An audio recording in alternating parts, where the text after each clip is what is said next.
जय श्री राम दोस्तों।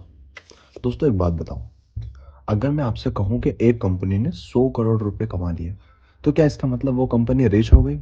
नहीं, because 100 crore revenue is not equals to 100 crore profit. दोनों अलग अलग बात है।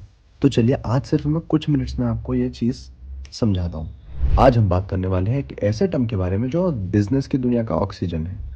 उसका नाम है बिजनेस रेवेन्यू। आज हम रेवेन्यू की बात करने वाले हैं। So let's start with basics.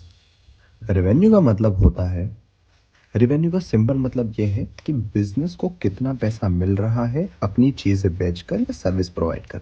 Business दो ही प्रकार के होते हैं, या तो प्रोडक्ट बेस्ड होगा, सर्विस बेस्ड होगा। Simply revenue is equals to money coming into the business. मतलब आपके जो बिजनेस में प्रोडक्ट को सेल करके बेचकर जो पैसा आ रहा है वही रेवेन्यू है। सिंपल दैट्स इट, इतना ही है। अभी इसमें कोई खर्चा माइनस नहीं होता, सिर्फ टोटल इनकम देखी जाती है। एक एग्जांपल से समझते हैं। आप इमेजिन करिए कि मान लो आपकी एक बर्गर की शॉप है। एक बर्गर आप 50 रुपए में बेचते हैं और आज आपने 100 बर्गर बेचे, तो आपका रेवेन्यू हुआ 50 × 100, 5,000। यानी 5,000 आपके पास आया, आपके बिजनेस में 5,000 रुपये आज आए। यही होता है आपका टोटल रेवेन्यू। अब इसमें प्याज, टमाटर, बन, गैस सिलेंडर, स्टाफ की सैलरी, स्टाफ का रेंट, ये सब बाद में माइनस होता है। वो सारा खर्चा निकालने के बाद जो बचता है वो प्रॉफिट होता है। पर आज हम सिर्फ रेवेन्यू के बारे में बात कर रहे हैं। मेन टॉपिक हमारा आज है रेवेन्यू। आपको पता है रेवेन्यू भी कई प्रकार के होते हैं, जैसे sales revenue, service, subscription, commission और इंटरेस्ट। धीरे धीरे थोड़ा सा समझते हैं डिटेल में। सेल्स रेवेन्यू वो होता है जो, जैसे आपने burger, T shirt, mobile phone ये सब बेच के जो पैसा आता है वो सेल्स रेवेन्यू में आता है। Service revenue, parlour, repairing, tuitions की फ़ीस, कंसल्टेंसी की फ़ीस, ये वाला जो पैसा आता है वो सर्विस रेवेन्यू में होता है। अब थर्ड आता है सब्सक्रिप्शन रेवेन्यू। सब्सक्रिप्शन जैसे नेटफ्लिक्स का पैसा, जिम मेंबरशिप, ये वाली टाइप की जो इनकम होती है, रेवेन्यू होता है, वो सब्सक्रिप्शन रेवेन्यू में आता है। नेक्स्ट है commission revenue. Zomato, Swiggy, broker, agents etcetera, ये वाले जो कमीशन से जो पैसा कमाते हैं, रेवेन्यू होता है, वो कमीशन रेवेन्यू में आता है। और लास्ट है इंटरेस्ट रेवेन्यू।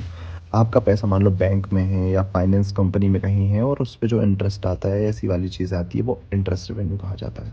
बेसिकली आप जिस तरह का बिजनेस रन कर बेसिकली आप जिस तरह का बिजनेस रन करते हो उसी हिसाब से रेवेन्यू टाइप डिसाइड होता है। अब एक सवाल है, रेवेन्यू इतना इंपॉर्टेंट क्यों होता है?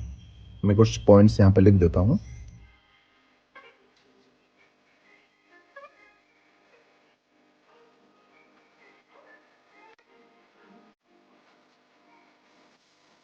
देखिए मैं आपको थोड़ा सा यहाँ पे समझा देता हूँ।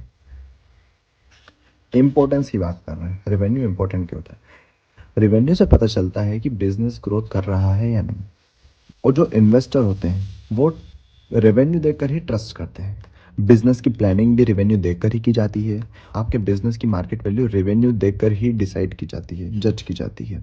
और बिजनेस सर्वाइवल भी रेवेन्यू के ऊपर ही डिपेंड करता है।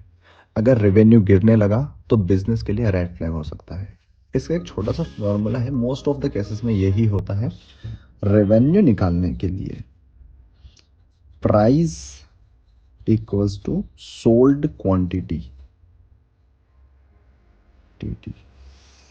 यही रेवेन्यू निकालने का बेसिक फॉर्मूला होता है।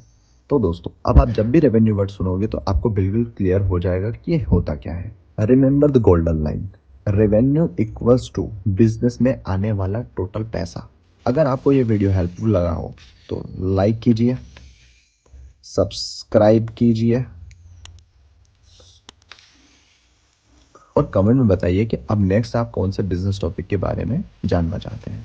मिलते हैं नेक्स्ट वीडियो में। Till then keep learning, keep growing. Thank you. ये वीडियो यहाँ तक देखने के लिए आपका धन्यवाद।